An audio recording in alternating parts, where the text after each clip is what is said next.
बिस्मिल्लाहिर्रहमानिर्रहीम Pashto geek channel के तस्ता हर कले मुहतरम ताज पता हाल ही के डॉक्टर ओरिया मकबूल जान यो बयान वर्कड़ो पा बयान के गदाव वेल छे द army chief general Qamar Javed Bajwa द आर्मी चीफ जोड़ेदो बशारत दगय मरगरी त पखोब के शवे हो अगर मजीद दावेल छे दगय मरगरे प्रोफेसर शहजाद चे कम डेर वलीउल्ला इंसान दे अगर पखोब के दावलिदू چې په د حضور صلی الله علیه وسلم په دربار کې حضرت عمر فاروق رضی الله عنه یو کس راولي او هغه کس ته یو فایل ورکول شي هغه فایل ته هغه کس چې کم نه غس لاس را مخکې کی په دې باندې حضرت عمر فاروق رضی الله عنه دا هغه کین لاس وهي او ورته وایي چې تاسو څه پته نشته خیل لاس را مخکې کا او دا فایل په خیل لاس باندې والا او هغه کس نوم چې کمی هغه باجوا نوم باندې یادېږي د دینه پس اوریا مقبول جان ویل چې پروفیسر شهزاد دغه خوب هغه یو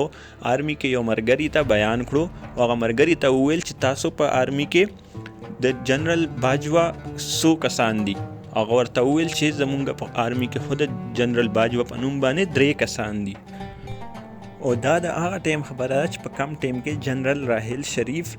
د آرمی چیف جوړېدو 100 ورځې شوې وي د دینه پس د پروفیسر شهزاد مرګري هغه ته د 3 واړو باجوا په نوم باندې یادېدو آرمی افسرانو تصویرانو خودو اوریا مقبول جان په خپل بیان کې مزید دا ویل چې دینه پس پروفیسر شهزاد د جنرال قمر جاوید باجوا سره ملاو کړو او هغه دا بیان جنرال قمر جاوید باجوا ته بیان کړو په دې باندې جنرال قمر جاوید باجوا په خندا شو ویل چې زمانه بر 3 سینیئر جنرالان دي او زما څلورم نمبر دی نو دا سوال نه پیدا کیږي چې زما آرمی چیف جوړېږم او نه زما سفارش شته اوریا مقبول جان مزید دا ویل چې څنګه د دې خبرې جنسو ته پته ولګیدا نو وی پروفیسر شهزاد چت کړو په باندې سخت تشدد وکړو او هغه ملک پرې خودلو باندې مجبور شو د دې واقعې نه 3 کاله پس جنرال قمر جاوید باجوا د پاکستان آرمی چیف وټوکل شو محترمو دغه شان دلچسپ او معلوماتي ویډیوز د لپاره تاسو زمونږ پښتو گیک چینل سبسکرایب کې ویډیو لایک کې او خپل رائے ضرور په کمنټ کې موږ سره شیر کې والسلام